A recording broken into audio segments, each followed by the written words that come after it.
so it begins.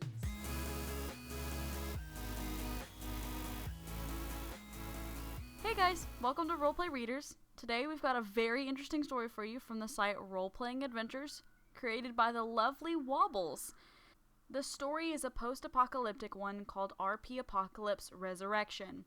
It is a sequel to RPApocalypse that was also created by the same girl.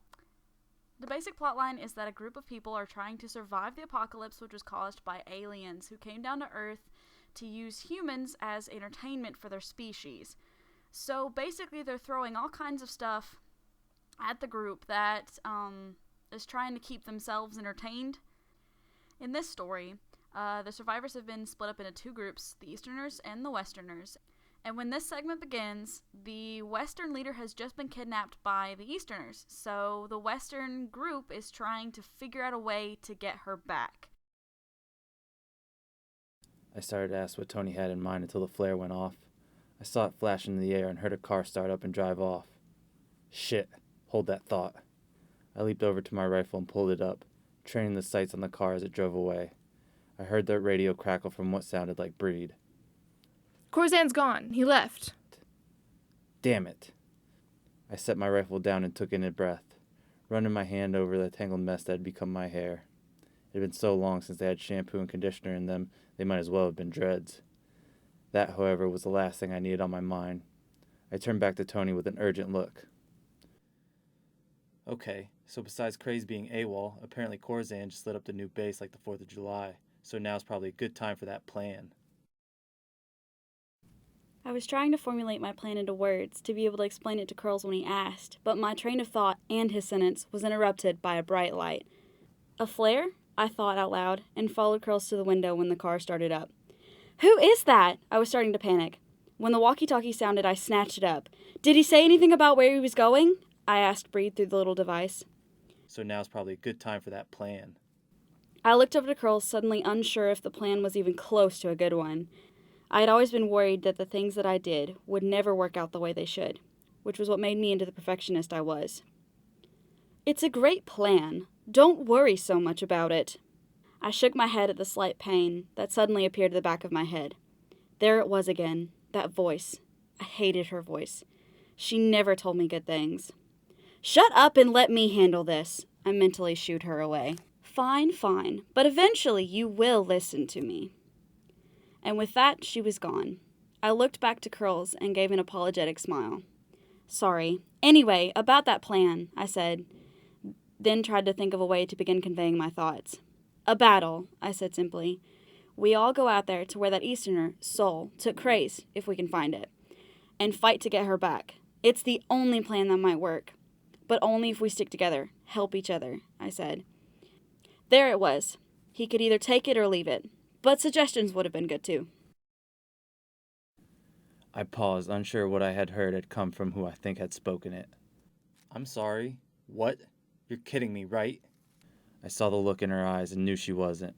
I took a deep breath and tried to sum up how much of a bad idea that is. It's not that bad. A battle would flush out the Easterners and make them decide where their allegiance lie. What? You're siding with her? This is ridiculous. Butt out. Look, I really don't think that's a good idea. We're currently down 2 people, and while I can fight, I won't be nearly as effective as I could be. Some of us hardly even know how to throw a punch. Look, all I'm saying is that we should definitely try a different route. Another battle is not something we need right now. I had seen the way she flinched when she spoke. It was the same motion I did when I fought with my other.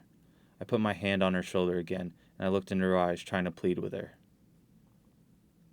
I've seen how you flinch, as if something pierces your mind. I know what it is. I have one too. It wants us to fight, to go up against each other like animals. You can't listen to it, though. The only thing it leads us to is more trouble. Please, reconsider what you're suggesting. I really don't think we should do anything like that just yet. I knew he wouldn't like the plan, but it was the only plan that I had that would do any good in getting Wobbles back. I listened to him give me all the reasons why we shouldn't do it and sighed. Before I could take a stand for my plan, he continued to speak, this time about the voice inside my head. I hadn't realized that anyone else had one either, but I guess everyone thought the same thing. They didn't want to tell anyone else for fear that they would either not believe them or make fun of them.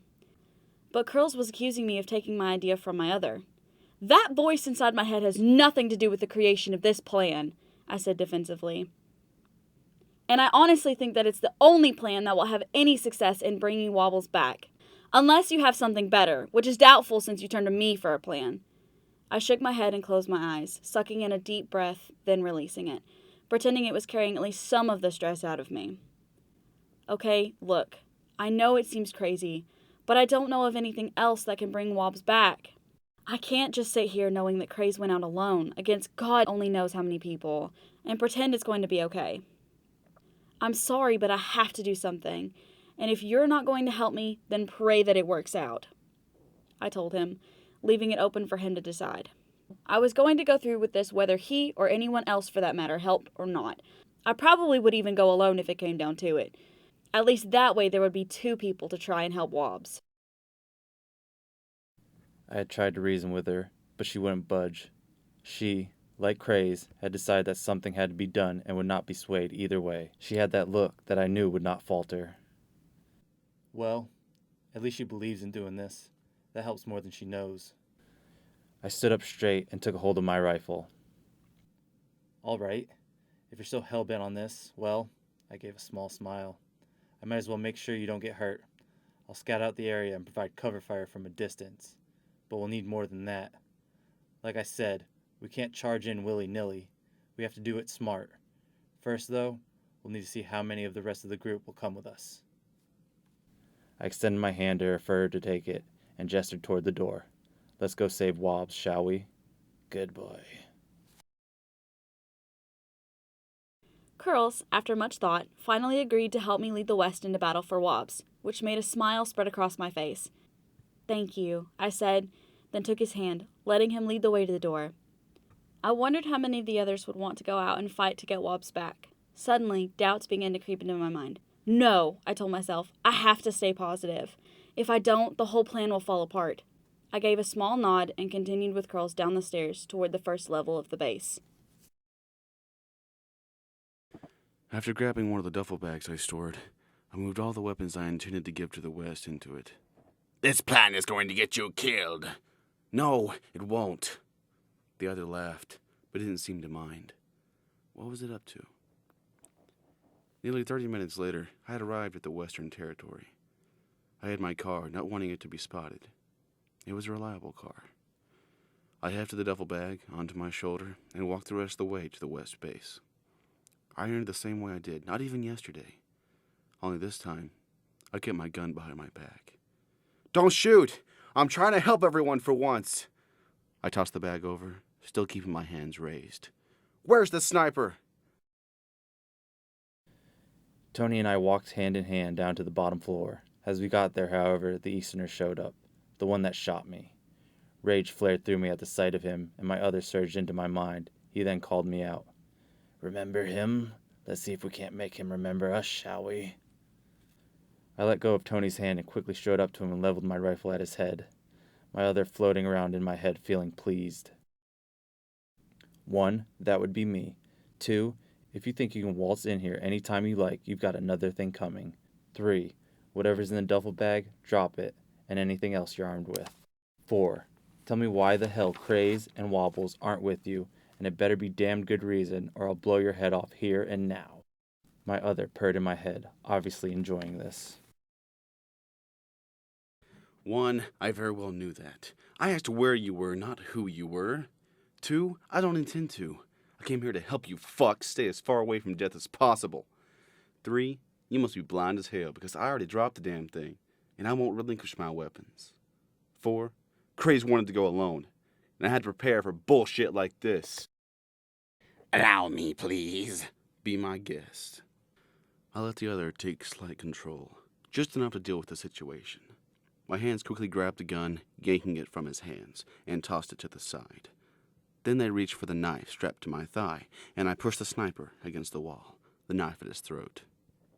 Move a fucking muscle, I cut your neck. Kick, I cut your neck. Move, and I cut your neck. We came here to help you, shits, and if I have to go along with whatever the fucker plans to stay alive, then so fucking be it. Take the goddamn guns and get ready for war. Oh, this is delicious. My other fueled my rage and fully came into my mind.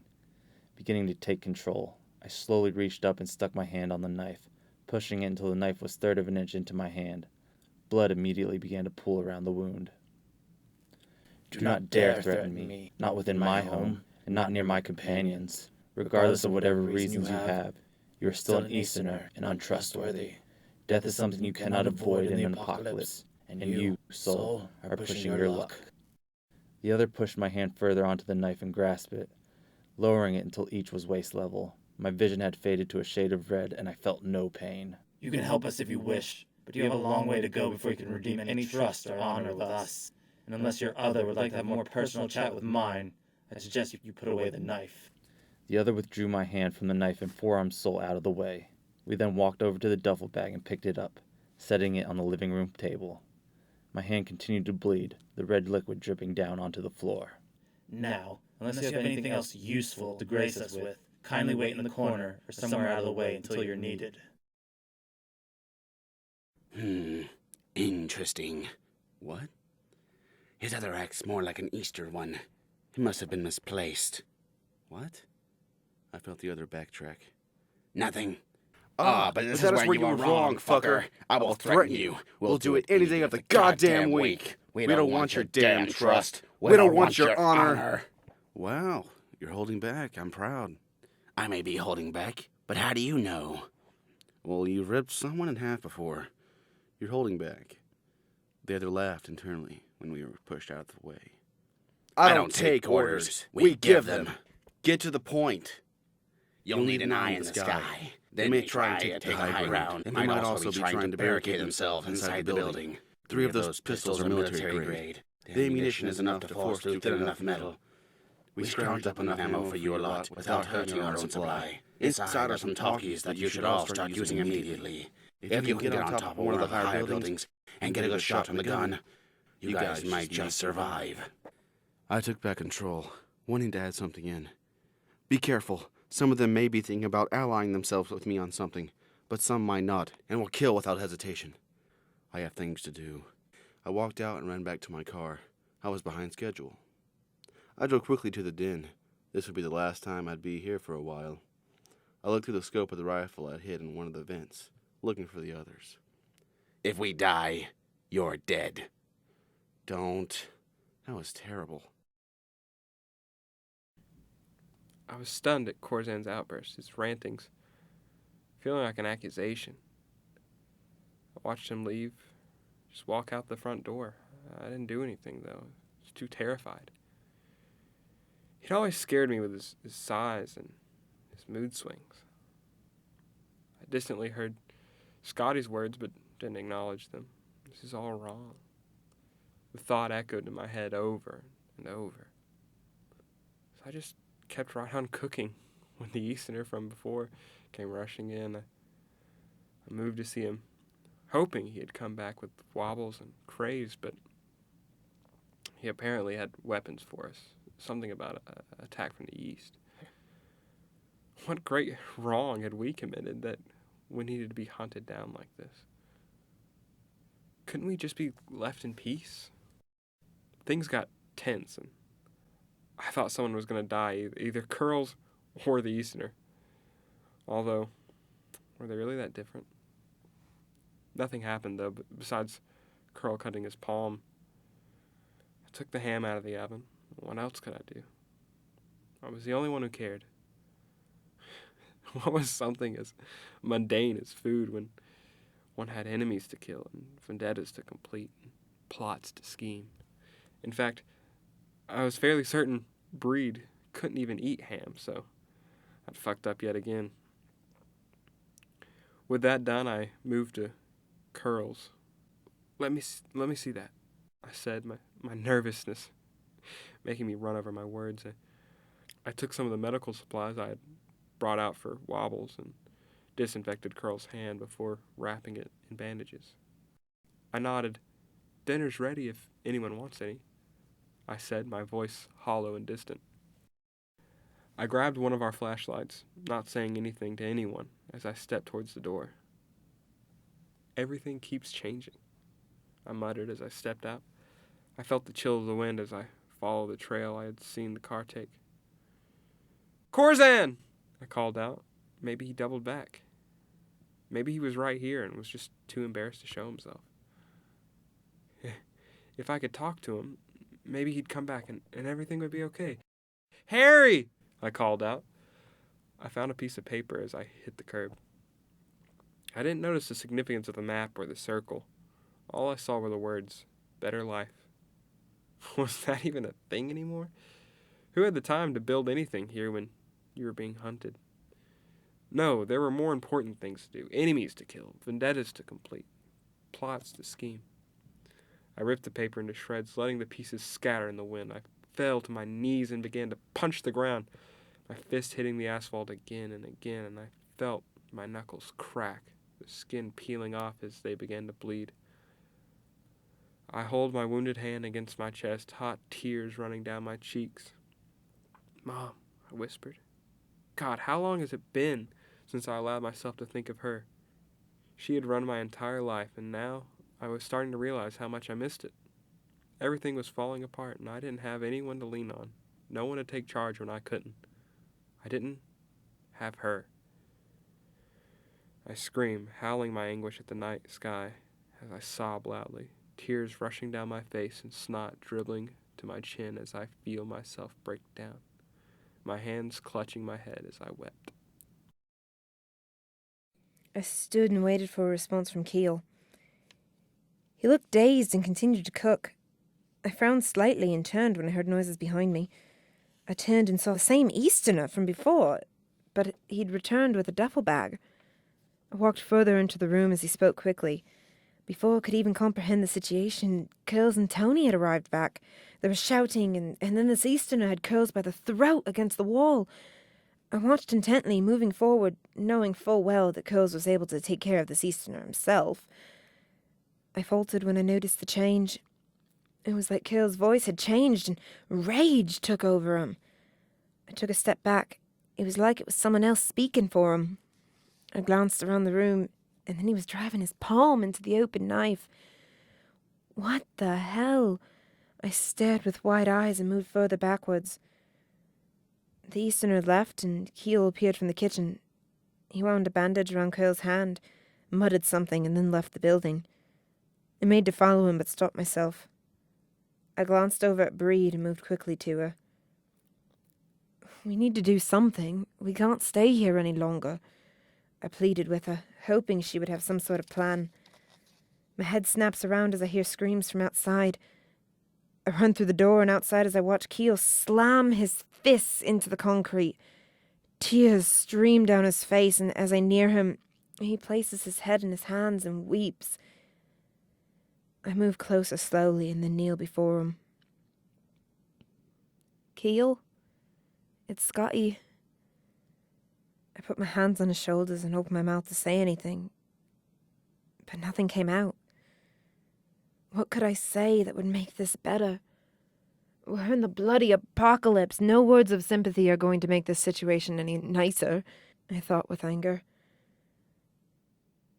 I sigh and pull him towards me as I wrap my arms around him, letting him rest his head on my shoulder. I see pieces of paper fly past us as I rest my head against his. I speak softly. Keel. It's all going to be okay. We'll get back Wobbles, and Corzan will come back. It'll be okay.